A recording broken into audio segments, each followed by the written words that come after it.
అన్నం ఇంత మిగిలిపోతే ఇద్దరికి పంచేయి మజ్జిగ వేసుకుందాం అనకూడదురా, పట్టికెళ్ళి బయట పక్షులకు వేయి. పక్షి కూడా ఒక నీతి నేర్పుతోంది.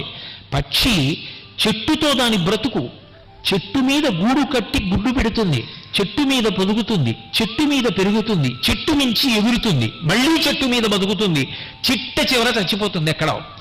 చెట్టు లేని నాడు నా బ్రతుకు లేదు అని తెలుసుకున్న పక్షి చెట్టుకు కాసిన కాయలను తిని జీర్ణం చేసేసుకుంటుంది, గింజలను మాత్రం జీర్ణం చేసుకోకుండా రెట్టలో అక్కడ వేసేస్తుంది. ఈ గింజలు భూమి మీద